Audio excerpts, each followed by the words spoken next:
Sasa leo nataka niwaeleweshe kutumia Microsoft Soft Keyboard step by step. Sasa kitu cha kwanza inatakiwa iruhusu Microsoft Soft Keyboard yetu ni hii hapa, ina muonekano huu. Unaipata Play Store, ina muonekano huu hapa. Hii ndo Microsoft Soft Keyboard yetu kisha download. Sasa unaweza ukairuhusu kwa aina mbili. Aina rahisi kabisa ya kuiruhusu kwamba ndo huu unatumia, unakuja kwenye setting yako ya simu, alafu kwenye setting yako ya simu utasema keyboard, isearch to keyboard. Itakuja hapa keyboard and default, utagusa hapo. Ukigusa hapo utakuja hapa kwenye keyboard list. Sasa then hapo utakuja hapa kwenye default keyboard. Tafuta default keyboard, ichague. Labda utakuta hapo ipo kwenye simu yako. Mimi simu yangu ilikuwa kwenye Samsung. Sasa hapa wewe utachagua hiyo Microsoft Soft Keyboard kama ndo keyboard yako. Kisha iruhusu kama hivi, unakuja sehemu hii ya WhatsApp au sehemu yoyote. Hii ni keyboard ambayo tunaitumia kupin message, si ndio? Sasa message zenyewe zile maswali ambao wanauliza watu mara kwa mara, maelekezo, kwa inakuwa inaturahisishia kazi. Namna ya kuweka, utaigusa hapa, utakuwa kama una type. Alafu utafungua hii kama notebook. Alafu hapa hizi message ambazo utazikuta utazisweep. Kuna message fulani hapa inakujaga letter, utagusa letter, wewe utakuwa unazikataa. Sasa hapo ikishakuwa empty kama hivi, utaanza kupini vitu, kuweka vitu kwenye hiyo keyboard yako. Kwa mfano message ya kwanza ambayo unaweza kaweka ni hii hapa ya kumkaribisha mtu. Then unaigandamiza hii message namna hii. Ukigandamiza namna hii, utakuja hapa kwenye vidoti vitatu hivi vidoti vitatu, utakopi namna hii, utakopi. Ukikopi namna hii, utakuja hapa kufungua hapo, unakuwa kama una type, alafu unafungua, unatia pin. Hii keyboard utakuwa unaiseti kadri siku zinavyoenda, utakuwa unaiseti vizuri unavyotaka, lakini namna rahisi ya kutumia ni hii hapa. Kwa hizi message kwa mfano ya group hii, na kugusa na pin namna hii, na pin chap chap tu, hakina hata ugumu, ni pin chap chap, ni kutia pin. Kwa mfano hii message nasema nisha kusave. Hii message sio ya kuandika kila siku, maelekezo haya yote sio ya kuandika kila siku, na pin namna hii. Hii voice note na download na iache, alafu vitu vya kudownload na viacha hivyo. Then hiki kwa mfano hiki unagandamiza.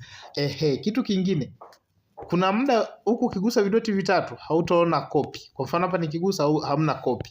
Sasa utafanyaje? Kuna hii alama ya copy. Hii ni alama pia ya kukopi, hii hapa. Nadhani inaonekana vizuri hii hapa juu. Nayo ni alama ya copy. Kwa sasa na kukopi, kwa utakopi namna hii, unarudi kwenye keyboard yako, unagandamiza, unapin namna hii. Pia unaweza ukakopi hii message yote, ukakopi hii, ukakopi namna hii, unagandamiza kama hivi, unagandamiza, unakopi namna hii, unakopi, alafu ukakopi na hizi zingine ukakopi, nyingine hii hapa na kopi namna hii, na nyingine hii natafuta vidoti vitatu na kopi.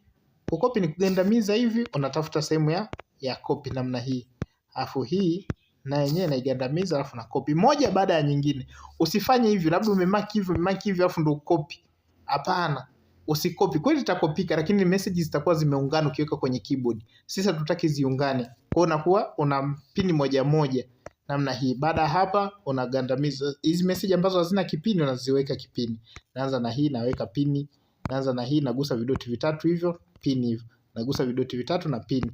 Nagusa vidoti vitatu na pini namna hii na pini. Sijui hapo naeleweka? Nadhani hapo nimeeleweka vizuri namna gani tunapini vitu kwenye keyboard. Sasa mteja amekuja, utamwelekezaje kwa kutumia keyboard? Utamwelekezaje? Mtu amekuja, utaanza tu unafungua hapa message yako. Mtu amekuja kwa mara ya kwanza, utaitafuta ile message ambayo inasema ni save fulani. Pia unaweza kaitafuta message, kama una message nyingi unaweza kaitafuta message kwa kusearch hapa. Kwa mfano message yangu ile ina jina Innocent, naitafuta hapa.